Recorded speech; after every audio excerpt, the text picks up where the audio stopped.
नमस्कार, news and भ्युजमा यहाँहरूलाई धेरै स्वागत छ। म रोहित भण्डारी। दर्शकवृन्द, कुनै खास न्युज र त्यसमाथिको भ्युज हो न्युज एन्ड भ्युज। संसद विघटनको विषयलाई लिएर देशको राजनीति दुई ध्रुवमा विभाजित भएको छ। एक पक्षले भनिरहेको छ कि संसद विघटन असंवैधानिक हो, त्यसैले संसद पुनर्स्थापना हुन आवश्यक छ। अनि अर्को पक्षले भनिरहेको छ कि संसद विघटन बाध्यात्मक परिस्थितिको उपज हो र अब निर्वाचनमा जानुको विकल्प छैन।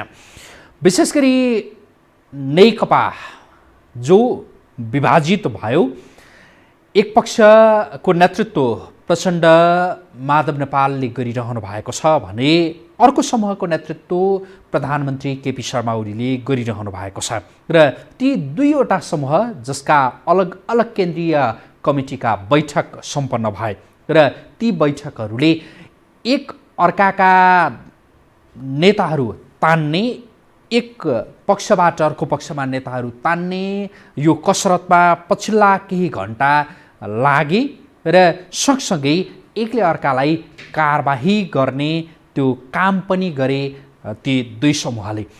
र ती दुई समूहमध्ये एउटा समूह प्रचण्ड माधव कुमार नेपाल नेतृत्वको समूह, जसले अब संसद विघटनका विरुद्धमा आन्दोलनमा जाने यो निर्णय गरेको छ।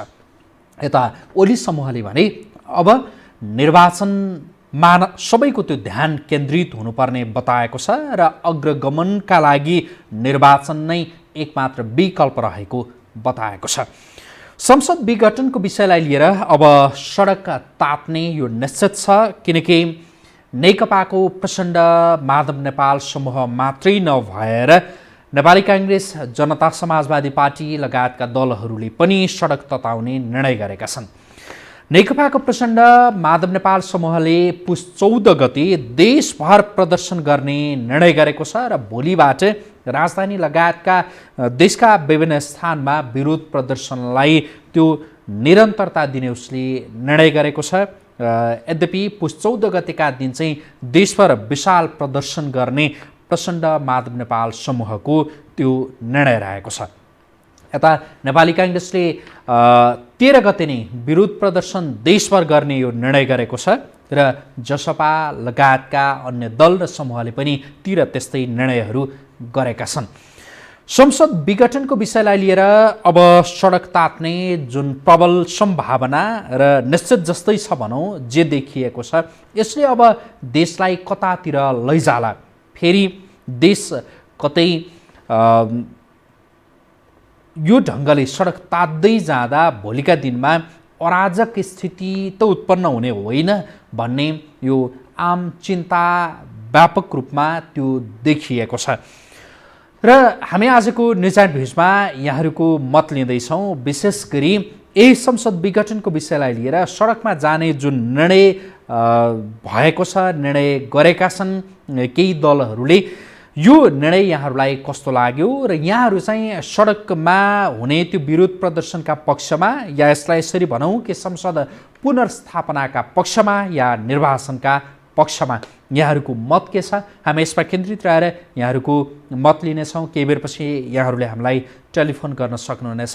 जो दर्शकहरू प्रत्यक्ष टेलिफोनको पहुँचमा हुनुहुन्छ, यहाँहरूले हामीलाई टेलिफोन गर्न सक्नुहुनेछ। केही बेरपछि हामी हाम्रो स्टुडियोको टेलिफोन नम्बर टेलिभिजनको स्क्रिनमा दिनेछौँ र जो दर्शकहरू प्रत्यक्ष टेलिफोनको पहुँचमा त हुनुहुन्न तर सामाजिक सञ्जालका माध्यमबाट पनि यति बेला हामीलाई देश विदेशबाट हेरिरहनु भएको छ, यहाँहरूले सामाजिक सञ्जाल जहाँ यति बेला हामीलाई हेरिरहनु भएको छ त्यहाँ पनि आफ्ना प्रतिक्रियाहरू व्यक्त गर्न सक्नुहुनेछ।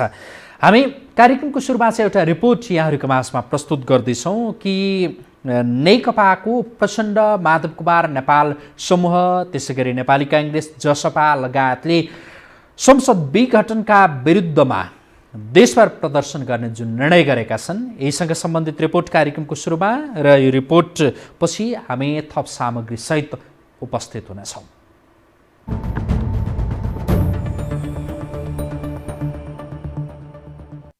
सदन चल्दा खासै प्रभाव देखाउन नसकेका प्रतिपक्षी दल प्रतिनिधि सभा भङ्ग गर्ने प्रधानमन्त्री केपी शर्मा ओलीको कदमसँगै आक्रोशित भएका छन्। त्यसो त नेकपा दाहाल पक्ष आन्दोलनमा उत्रिएपछि प्रतिपक्षी दलहरूलाई पनि नैतिक दबाव परेको हुनुपर्छ।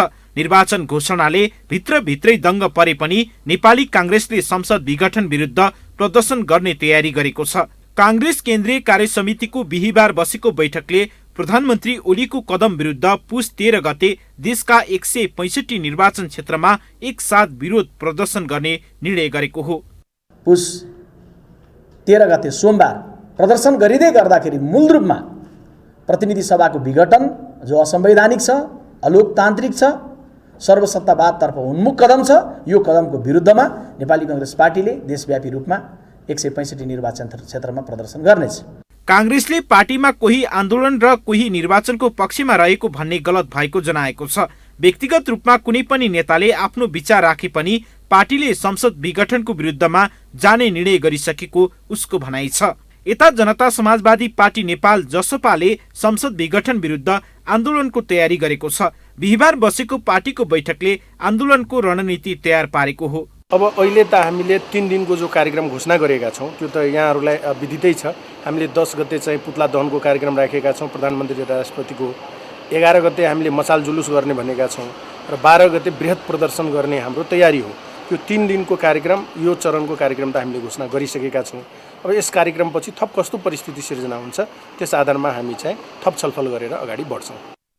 जसपाले केन्द्रीय कार्यकारिणी समितिको बैठकबाट पुस 10 गते प्रधानमन्त्री र राष्ट्रपतिको पुतला दहन गर्ने, 11 गते मसाल जुलुस निकाल्ने र 12 गते बृहत प्रदर्शन गर्ने कार्यक्रम तय गरिसकेको छ। गत आइतबार प्रधानमन्त्री ओलीको सिफारिसमा राष्ट्रपति विद्यादेवी भण्डारीले संसद विघटन गरेसँगै प्रतिपक्षी दलले आन्दोलनका कार्यक्रम घोषणा गरेका हुन्।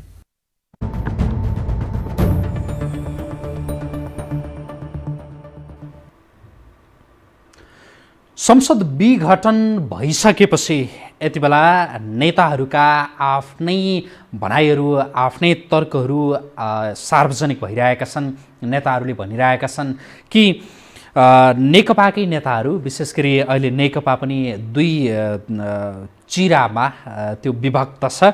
हामीले अघि नै पनि भन्यौँ कि एक पक्षले भनिरहेको छ संसद पुनर्स्थापना र अर्को पक्षले भनिरहेको छ कि अब निर्वाचनको विकल्प छैन भन्ने पक्ष एकातिर छ र अर्को पक्ष जसले संसद पुनर्स्थापना नै अबको अग्रगमनको त्यो बाटो हो भनेर भनिरहेको अवस्था छ।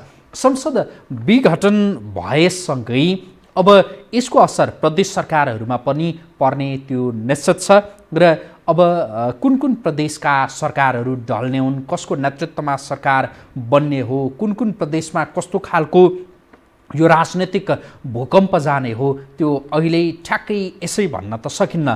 तर प्रधानमन्त्री केपी शर्मा ओलीको पछिल्लो एउटा अभिव्यक्तिलाई आधार मानेर विश्लेषण गर्ने हो भने अब संसद विघटन, जो प्रतिनिधि सभा विघटन भयो, अब त्यसको प्रत्यक्ष असर प्रदेश सरकारहरूमा पनि पर्दैछ र प्रदेश सरकार जो यति बेला जहाँ जुन ढङ्गले रहेका छन्, यदि तिनीहरूलाई चलाउने काम भयो भनेदेखि थप कडा कदम म चाल्छु भनेर प्रधानमन्त्री केपी शर्मा ओलीले भनेका कारणले पनि अब प्रदेश सरकारहरू अहिले जस्तो अवस्थामा छन् त्यही अवस्थामा त्यति बेलासम्म मात्रै रहन्छन् जब अर्को पक्षले चलाउँदैन, अर्को पक्षले सामान्य तलमाथि गर्न खोज्यो भने त्यसपछि यो प्रदेश सरकारहरूकै भविष्य के हुने हो त्यो यसै भन्न सकिन्न। प्रधानमन्त्री केपी शर्मा ओलीको पछिल्लो अभिव्यक्तिलाई आधार मान्दाखेरि प्रधानमन्त्री केपी शर्मा ओलीले हिजो मात्रै यो हो टेलिभिजनसँगको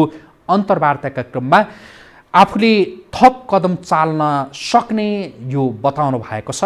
अबका क्रममा हामी अर्को एउटा रिपोर्ट यहाँहरूका माझमा प्रस्तुत गर्दैछौँ कि प्रदेश सरकारहरूको भविष्यसँग सम्बन्धित यो रिपोर्ट र यो रिपोर्ट पछि हामी अर्को एउटा थप सामग्री यहाँहरूका माझमा प्रस्तुत गर्नेछौँ र त्यसपछि यहाँहरूको टेलिफोनका साथ हामी उपस्थित हुनेछौँ।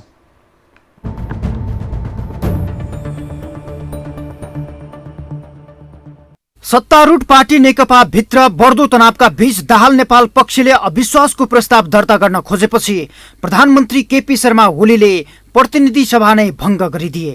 त्यसैताको परिवर्तित राजनैतिक कोर्सले ओलीमाथि चुनौतीका चाङ नै थुपारेको छ। सत्तारूढ दलकै दाहाल नेपाल पक्ष प्रधानमन्त्री विरुद्ध निरन्तर कडा प्रतिवादीका रूपमा खनिँदै जाँदा विभाजनको असर तल्लो तहमा समेत देखिएको छ। 2 वर्ष अझै कार्यकाल बाँकी रहँदै गर्दा प्रतिनिधि सभा भङ्ग गरेका ओलीले बहुमतको दम्ब देखाउन खोजे प्रदेश सरकार नै विघटन गर्न सक्ने संकेत गरेका छन्। अविश्वासका नाममा विभाजन गरेर एकल पार्टीको बहुमत भएका ठाउँबाट अनेक पार्टी मिलेर सरकार बन्ने ठाउँतिर धकेल्ने यस अवधिमा यथास्थितिमा मिलेर जानु, जो जहाँ जसरी छ त्यसै गरी मिलेर जानु प्रदेश वा स्थानीय तहमा उचित हुन्छ।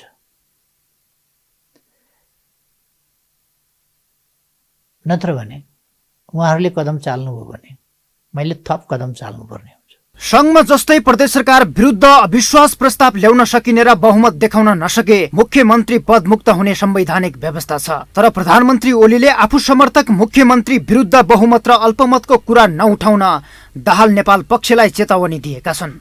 दाहाल नेपाल पक्षका नेताले भने सरकार विरुद्ध अविश्वासको प्रस्ताव ल्याउन सकिने लोकतान्त्रिक विधिमाथि प्रधानमन्त्रीले बन्देज गर्न खोजेको तर्क गरेका छन्। अविश्वासको प्रस्ताव आयो भने किन आयो भनेर विश्वासको मत पो लिन सक्नु पर्यो त। यही पार्टीभित्र भएन भने अरूसँग छलफल गरेर लिन सकिन्छ, सबैसँग लिन सकिन्छ। त्यो नगरिकन अनि सिङ्गो प्रदेशलाई चाहिँ यो चाहिँ विघटन गरिदिन्छु भनेर धम्की दिने, धम्कीले मुलुक चल्छ। उहाँलाई जे इच्छा लाग्यो त्यतिबाट मुलुक अहिले गरेको पनि त्यही हो। पार्टी विभाजनपछि प्रदेशका सरकारहरू पनि सङ्कटमा परेका छन्। अविश्वासको प्रस्तावबाट सरकारहरू फेरबदल हुन सक्ने सम्भावना निकै बढेको छ। पार्टी वैधानिक रूपमा फुटेको अवस्थामा मुख्यमन्त्रीले 30 दिनभित्र विश्वासको मत ल्याउनु पर्ने दाहाल पक्षका नेताको भनाइ छ। हाम्रो कानुनी व्यवस्था अनुसार चाहिँ प्रदेश सरकारले आफूले आफ्नो निर्णय गर्ने हो।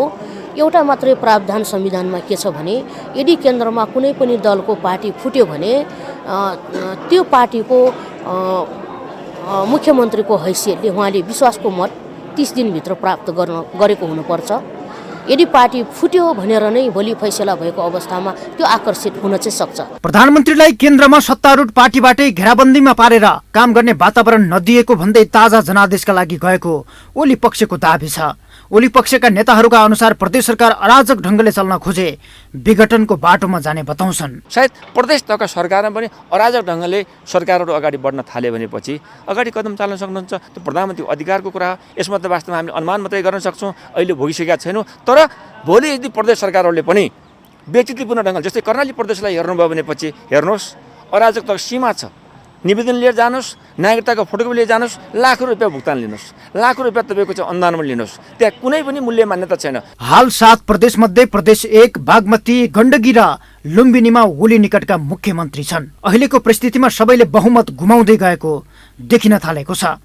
यो हो टेलिभिजनका लागि क्यामेरामा सञ्जय घिमिरेका साथमा सन्तोष विके थापा, काठमाडौँ।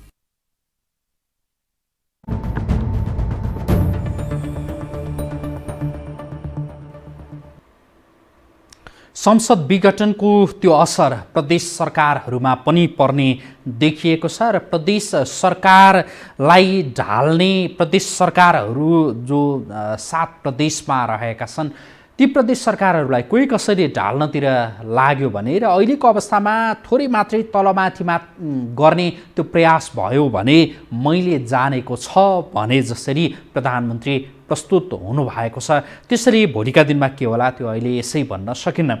तर नेकपा जो एक हिसाबले विभाजित भएको अवस्था छ र दुईवटा समूह जसले नेताहरूलाई आफूतिर तान्ने त्यो प्रयत्न गरिरहेका छन् र निकै चासोका साथ हेरिएको के होला कसो होला कता जालान् भनेर दुईजना नेकपाका नेताहरू जसलाई हेरिएको थियो, विशेष गरी वामदेव गौतम र रामबहादुर थापा बादल।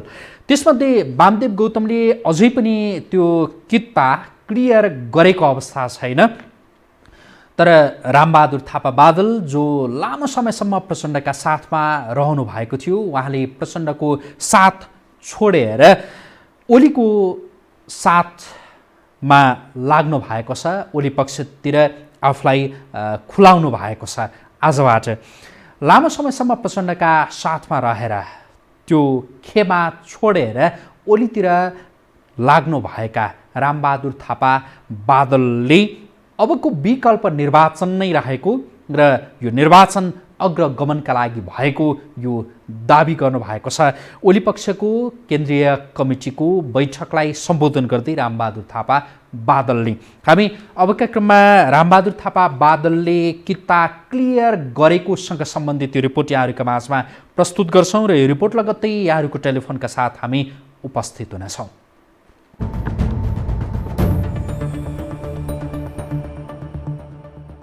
सत्तारूढ दल नेपाल कम्युनिस्ट पार्टी नेकपा विभाजन भएपछि ओली समूह र दाहाल नेपाल समूह बनेको छ। यी दुई समूह मध्ये कुन आधिकारिक नेकपा हो हालसम्म खुलेको छैन, तर दुवै समूहले आफूलाई वैधानिक नेकपा बताउँदै आएका छन्। दुवै समूहले गरेका भेला र एकअर्का माथिको प्रहारले नेकपा अब कुनै पनि हालतमा एक रहने देखिँदैन। पूर्व माओवादी र एमाले मिलेर बनेको नेकपा 30 महिनामै विभाजन भएपछि नेता कार्यकर्ता दुवै समूहको तानातानमा छन्। विभाजनका बेला कतै नगई पर्ख र हेरको अवस्थामा रहेका नेता वामदेव गौतम र रामबहादुर थापालाई दुवै समूहले निर्णायक मानेका थिए। तर वामदेव हालसम्म मौन रहँदा बादल ओलीको कितामा गएर नेतृत्वको आदेश निशर्त मान्ने उद्घोष गरिसकेका छन्। नेतृत्व परिवर्तन गर्ने, नेतृत्व निर्माण गर्ने त्यसको आफ्नो वैज्ञानिक र क्रान्तिकारी विधि प्रक्रियाहरू हुन्छ। त्यो ढङ्गले गरौँ। हामीले लास्टसम्म पनि यो अनुनय विनय गरेको छैन, तर कमरेडहरूले त्यो कुराहरू मान्नु भएन छैन। उहाँहरूले यो पार्टीलाई फुटाइ छाड्ने कसम खानुभएको थियो। उहाँहरूले यो सरकारलाई अपदस्थ गर्ने चाहिँ उहाँले शपथ ग्रहण गर्नुभएको थियो। उहाँहरूले अन्ततः त्यही गर्नुभयो।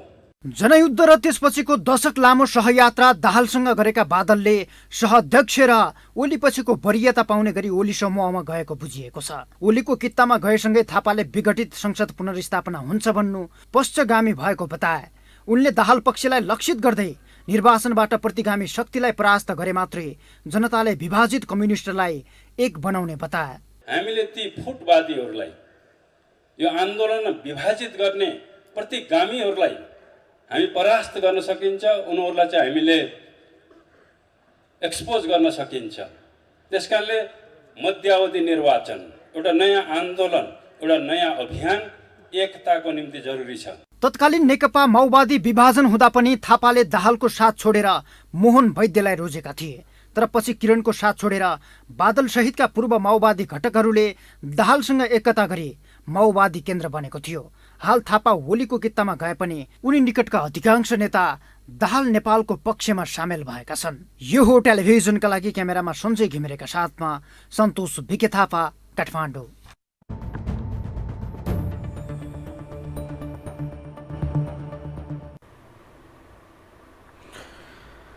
अब निर्वाचन नै अग्रगमनको दिशातर्फको एउटा महत्त्वपूर्ण कदम रहेको गृहमन्त्री रामबहादुर थापा बादलको भनाइरहेको छ। रामबहादुर थापा बादल जसले आफ्नो कित्ता क्लियर गर्नुभएको छ र निशर्त नेतृत्वको त्यो आदेश पालना गर्ने त्यो वचनका साथ ओली पक्षमा उहाँ समाहित हुनुभएको अवस्था छ।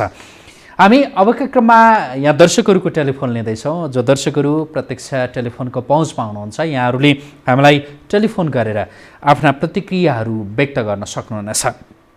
विशेष गरी संसद पुनर्स्थापना या निर्वाचन भन्ने विषयलाई लिएर यति बेला राजनीतिक दलहरू भनौँ देशको राजनीति ध्रुवीकृत भएको अवस्था छ।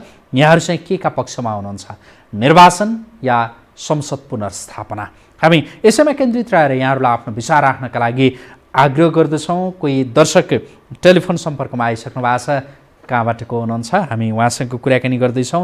नमस्कार, स्वागत छ यहाँलाई। हेलो हजुर नमस्कार। हजुर नमस्ते। कहाँबाट को बोल्दै हुनुहुन्छ? हजुर के भन्न चाहनुहुन्छ, यहाँ निर्वाचनका पक्षमा या संसद पुनर्स्थापनाका पक्षमा? म तपाईँलाई एउटा गुनासो गर्छु है। म हजुर, तपाईँहरूको के टिभीमा चाहिँ साउन्डै छैन, प्रब्लम छैन। हजुर म अघिदेखि नै हेरिरहेको छु कि त्यो लाटा बोलाए जस्तो अघिदेखि नै म सबै कुरा बुझ्नु खोज्दैछु, केही कुरा बुझ्नु सकेको छैन। मैले अनलाइनमा पनि गरेको है, सर्च गरेको होइन। अनलाइन पनि भर्खर अहिले तपाईँले बोल्नु एकछिन अगाडि त्यो के नम्बर फ्ल्यास गर्नु अगाडि सुरु भयो। धन्यवाद यो जानकारीका लागि धन्यवाद। यो प्राविधिक पाटो त्यो सच्याउने त्यो सुधार गर्ने त्यो प्रयास रहन्छ, यसका लागि यहाँलाई धन्यवाद। अब आफ्नो विचार राख्न सक्नुहुन्छ, के भन्न चाहनुहुन्छ? अब के भन्नु भन्यो भने अब यसलाई चाहिँ खास भनौँ भने संसद पुनर्स्थापन भन्दा पनि अब निर्वाचनमा गयो भने पनि अब नो भोटको चाहिँ उ गर्नुपर्छ भन्न चाहन्छु म। नो भोटको चाहिँ राख्नुपर्छ।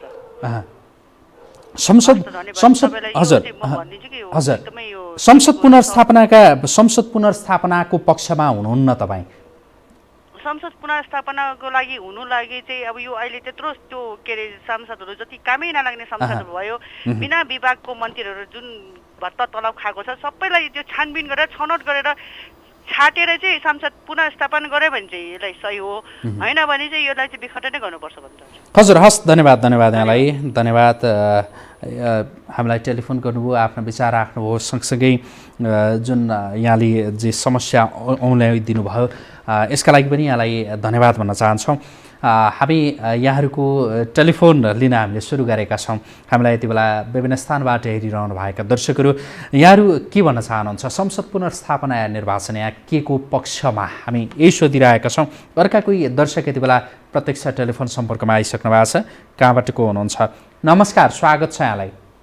हजुर नमस्कार। हजुर नमस्कार, कहाँबाट को बोल्दै हुनुहुन्छ? हजुर म धनुषा गोदारबाट महादेव महतो। हजुर महादेव सर, के भन्न चाहनुहुन्छ? संसद पुनर्स्थापना या निर्वाचन, यहाँको मत के छ? यसमा यस्तो छ हजुर, के छ भनेदेखि यो 9-10 महिनादेखि जुहारी खेल्दा अब यो चाहिँ संसद विघटन गर्नुभयो होइन। अब यो जनताको राय या हजुरको राय, कुनै नेताको यो राय चल्दैन, किनभनेदेखि यो सर्वोच्च अदालतमा गइसकेको छ मुद्दा। तपाईँले जति कराए पनि मैले जति कराए पनि यो हुनेवाला केही छैन। अब सबभन्दा बेटर के छ भनेदेखि सर्वश्रेष्ठ हो अदालत, सर्वोच्च होइन, त्यहाँको जबसम्म फैसला आउँदैन तबसम्म यसमा खासै मैले केही देखेको छुइनँ। एउटा कुरा यो भयो भनेको सर्वोच्चले जे गर्छ त्यही नै हो, यसमा मेरो भन्नु केही छैन भन्ने अर्को कुरो पनि छ सर। अर्को कुरो पनि छ, एउटा त्यो कुरो होइन, मान्नु नै पर्ने त्यो हो। त्यो जति सडक तताएर पनि केही हुँदैन, छोटोमा भन्छु। अब प्रतिपक्षको जहाँसम्म कुरो छ नि हजुर, नेपालमा त यो 3 वर्ष सरकार बितिसक्यो, प्रतिपक्ष त छँदै छैन, प्रतिपक्षको नाम निशानै छैन, प्रष्ट कुरो छ। त्यो अहिले चाहिँ यो अब चुनाव हुन्छ, यो ल्याङ बेल्याङ गरेर मैले यस्तो गरेर त्यस्तो गरेर त्यो फर्काउनै पर्दैन। अब जनताले धेरै कुरो बुझिसक्यो, त्यसले गर्दाखेरि त अब चुनाव त हुन्छ भन्ने कुरो त प्रष्टै छ। तर यो अर्को कुरो के छ भन्नुहुन्छ भनेदेखि 6 महिना नेपाल बन्द भइ हुँदाखेरि भारतलाई पनि ओलीजीले थकाइदिनु भयो, तराईको मान्छेलाई पनि थकाइदिनु भयो, कति मान्छे मर्यो, कति के भयो। त्यसले गर्दाखेरि अहिलेको सरकारलाई नचलाउनुमा बेटर छ।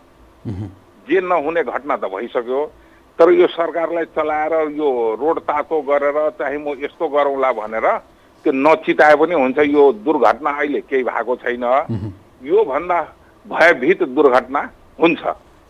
त्यसले गर्दाखेरि सर्वोच्चले जे निर्णय गर्छ त्यो मानेर चुनावमा हुन्छ, चुनावैमा अनि हल्ला गर्ने को छ भन्नुहुन्छ भने नि यो नेताहरू, जुन नेता हार्ने पक्षमा छन् मै हुँ भन्ने छ नि। अब यो जनताले धेरै कुरो अहिले बुझिसकेको छ, हजुरको धेरै कुरो बुझ्यो, अलिअलि होइन यो बन्दी भएर कोरोनाको चल्ते बन्दी भएर धेरै कुरो बुझेको छ। अब अरू बेलामा कोरोना लाग्यो, तपाईँको दूरी कायम गर्ने, यो गर्ने त्यो गर्ने, अब नेताको पालो आएपछि केही छ कोरोनाको कुरो? केही छैन, हुलदङ्गा गर्छ, सबै गर्छ। यो देश र जनता ठुलो होइन, यो यहाँ चाहिँ पार्टी ठुलो हो, नेता ठुलो हो। यति हो मैले भन्नु। हस्, यहाँलाई धन्यवाद। हामीलाई टेलिफोन गर्नुभयो, आफ्नो विचार राख्नुभयो, यसका लागि यहाँलाई धेरै धन्यवाद। हामी यहाँहरूको टेलिफोन लिइरहेका छौँ। विशेष गरी संसद पुनर्स्थापना या निर्वाचन भन्ने विषयलाई लिएर देशको राजनीति ध्रुवीकृत भएको अवस्थामा यहाँहरूको मत चाहिँ के छ, हामी यही बुझिरहेका छौँ। अर्का कोही दर्शक आइसक्नु भएको छ प्रत्यक्ष टेलिफोन सम्पर्कमा। कहाँबाट को हुनुहुन्छ? नमस्कार, स्वागत छ यहाँलाई। सर नमस्कार। हजुर नमस्कार, कहाँबाट को बोल्दै हुनुहुन्छ? म छवि रमण अधिकारी सिनामहलबाट। हजुर, के भन्न चाहनुहुन्छ सर? अब संसद पुनर्स्थापना कि निर्वाचन भन्ने प्रश्न अस्तिको दिन पनि राख्नु भएको थियो तपाईँले, आज फेरि दोहोरिएछ। मेरो चाहिँ भनाइ के हो भने प्रत्यक्ष निर्वाचित कार्यकारी प्रमुख हुने गरी र राइट टु रिजेक्टको जुन प्रावधान यो बेला बेलामा सर्वोच्च अदालतमा पनि मुद्दा परेर त्यो चाहिँ कार्यान्वयन गर्नु भनेर योभन्दा अगाडि पनि सुनिएको थियो। त्यो दुईटा अप्सन सहित निर्वाचनमा जाने भने हामीलाई आपत्ति भएन। होइन भने यही गोलमटोल हिसाबले दलहरूले कति पैसामा टिकट बेचेर उम्मेदवार खडा गर्छन् अनि प्राय गरी यो वर्षौंसम्म चाहिँ रजाइ गरिरहेका मान्छेहरू नै पैसाको बलमा, किनभने अहिले अब नीति निष्ठा सिद्धान्त आचरणको आधारमा विकास र समृद्धिको नाराको आधारमा चुनाव लड्ने भन्दा पनि कि मनी कि मसल पैसा र पावरको शक्तिको आधारमा चाहिँ अब चुनाव लड्ने हुन्छ। हामी नेपाली जनताको फेरि आचरण शैली कस्तो छ भने वर्षौंसम्म गाली गर्ने गरे जब चुनाव आउँछ कि त काङ्ग्रेसको किता कि त कम्युनिस्टको किता कि त मधेसवादीको किता कि त परम्परागत राष्ट्र संस्थावादीको कितामा भनेर उभिनको विकल्प हुँदैन। किन भन्नुहुन्छ भने संविधानमा कम्तीमा 90% जनताले मतदान गर्नै पर्ने, 80%ले मतदान गर्नै पर्ने भन्ने कुरा प्रावधान छैन। जति मतदान हुन्छ तपाईँलाई मैले भोटै हाल्न आले पनि कार्यकर्ता म जस्तै स्वतन्त्र मान्छेहरू कोही नागरिकले चुनाव बहिष्कार गरेर भोट हाल्न नगए पनि जति मान्छेले मतदान गर्छन् त्यो कार्यकर्ताले मात्रै मतदान गरे पनि जसले बढी मत ल्याउँछ त्यसले चाहिँ जितेर आउने परिपाटी छ। त्यसैले गर्दाखेरि के अरे कि त राइट टु रिजेक्ट सहितको प्रावधान हुनु पर्यो अनि प्रत्यक्ष निर्वाचित कार्यकारी प्रमुखको प्रावधान अनिवार्य गरिनु पर्यो। होइन भने तपाईँलाई चुनावमा गएर पनि आउने यिनै हुन्छन्। अनि अर्को कुरा चुनावमा जुन 20-25 अर्ब खर्च हुन्छ त्यो कहाँबाट आउँछ त्यो पैसा? तपाईँ हाम्रै ढाड सेकिने हो। हरेक कुरामा फेरि मूल्य वृद्धि हुन्छ, विदेशीसँग ऋण सापट लिइन्छ अनि विदेशीको दादागिरी बढ्छ। अब अर्को कुरा तपाईँले अघि एउटा कुरा उठान गर्नुभएको थियो, यो त अहिले संसद के अरे प्रतिनिधि सभा भङ्गको मात्रै कुरा आयो। अब प्रधानमन्त्री केपी ओली र उनका निकटका मान्छेहरूको आशय चाहिँ के पनि आउँदैछ भने अब अविश्वासको प्रस्ताव प्रदेशमा पनि आउने अवस्था आयो भने त्यो पनि भङ्ग हुन्छ भन्ने कुरा छ। म चाहिँ के चाहन्छु भने मेरो अन्तरात्माले के भन्छ भने प्रतिनिधि सभा जस्तै प्रदेश सभा भङ्ग गर्ने होइन, यो खारेज गरिनुपर्छ। यदि प्रधानमन्त्रीको पहल कदमी प्रदेश सभा खारेज गर्नेमा गयो भने मेरो समर्थन नहुन्छ। यो जनताको ढाड भाँच्ने गरी चाहिँ करको मारमा पार्ने मात्रै काम भएको छ। जिल्ला प्रशासन कार्यालय सक्रिय छ, सिडिओ सक्रिय छन्, सम्पूर्ण तह र तबका सक्रिय छन्, अधिकार सम्पन्न स्थानीय निकाय छ। त्यो प्रदेश सभा भनेको तपाईँलाई नेता कार्यकर्तालाई चाहिँ जागिर खुवाउने भाँडो मात्रै भएको छ। त्यसैले यो जनताको लागि देशका लागि घाँडो निकाय चाहिँ खारेज गरिदिएको। हजुर, हस्, धन्यवाद यहाँलाई आफ्नो विचारका लागि। संसद विघटनको विषयलाई लिएर सडक तताउने निर्णयमा दलहरू पुगेका छन्। विशेष गरी नेकपाको प्रचण्ड माधव नेपाल समूह, त्यसै गरी नेपाली काङ्ग्रेस, जसपा लगायतका दलहरू सडक तताउने निर्णयमा पुगेका हुन्। संसद विघटनको विषयलाई लिएर सडक प्रदर्शन गर्ने ती दलहरूको निर्णय यहाँहरूलाई कस्तो लागिरहेको छ र सँगसँगै संसद पुनर्स्थापनाको मागका साथ उनीहरूले जो सडक तताउने जुन निर्णय गरेका छन्, यहाँहरू चाहिँ यसका पक्षमा, संसद पुनर्स्थापनाका पक्षमा या निर्वाचनका पक्षमा यहाँहरू के भन्न चाहनुहुन्छ? हामी यसैमा केन्द्रित छौँ। अर्का कोही दर्शक आइसक्नु भएको छ प्रत्यक्ष टेलिफोन सम्पर्कमा। कहाँबाट को हुनुहुन्छ? नमस्कार, स्वागत छ यहाँलाई। भण्डारीजी नमस्ते। हजुर नमस्कार, कहाँबाट को बोल्दै हुनुहुन्छ? म कैलालीको धनगढीबाट केपी चौधरी बोले भण्डारीजी। हजुर, यो संसद विघटनको विषयलाई लिएर सडक तताउने जुन निर्णय हामी अघि जुन दलहरूले गरेका छन् भनेर भन्यौँ, यहाँलाई यो निर्णय कस्तो लाग्यो, के भन्न चाहनुहुन्छ? भण्डारीजी, यो सबभन्दा पहिला त यो दुर्भाग्यको कुराहरू हुन् है, जो हामी दुःखदको साथ यो कुराहरू भन्नुपर्छ। अर्को कुरो के छ भन्नुहुन्छ भनेपछि मुलुकमा तपाईँको कोभिडको समस्या, शिक्षाको समस्या, स्वास्थ्यको समस्या, के अरे भोकमरीको समस्या, यो जाडोले चिसोले कठारिएर मृत्यु भएको समस्या, यी लगायतका समस्याहरू यी तपाईँको यो संसद विघटन गर्ने पार्टीभित्र विवाद भएका मान्छेहरूले यी चिजहरूलाई ध्यान केन्द्रबिन्दु बनाउनु पर्ने ठाउँमा अहिले आएर तपाईँको एउटा चुनाव गर्दा कमसे कम तपाईँको 4 देखि 6 अर्ब रुपियाँ लाग्दो रहेछ है।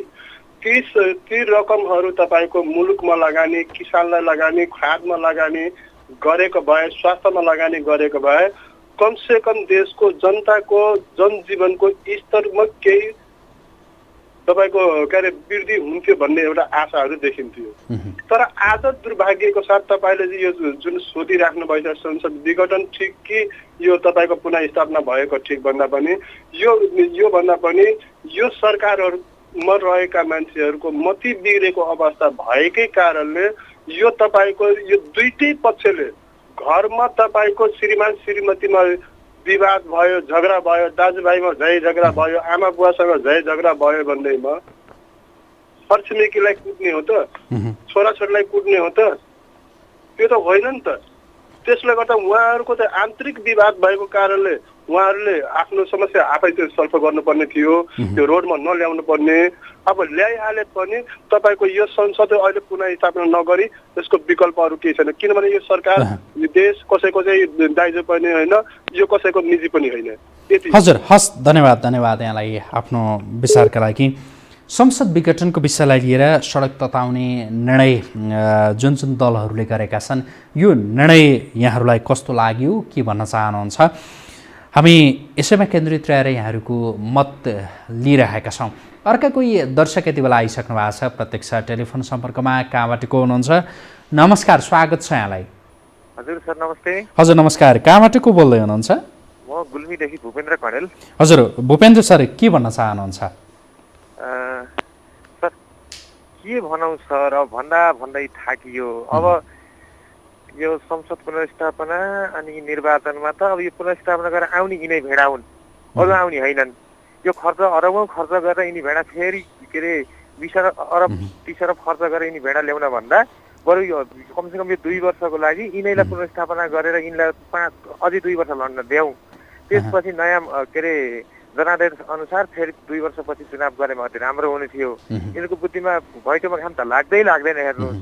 अब देखिरहेका छौँ। अब के भनौँ भन्दै हामी थाकियो। जे भए पनि बिन्ती छ, जनतालाई दुःख नदेऊ, अझै 2 वर्ष अझै लड खाऊ, बरु तिमीले खाऊ त्यतै खाऊ, कला कुर्ती चाहिने के चाहिने हो तिमीले आफै कुर्ती राख गरेर 2 वर्ष जनतालाई दुःख नदेऊ।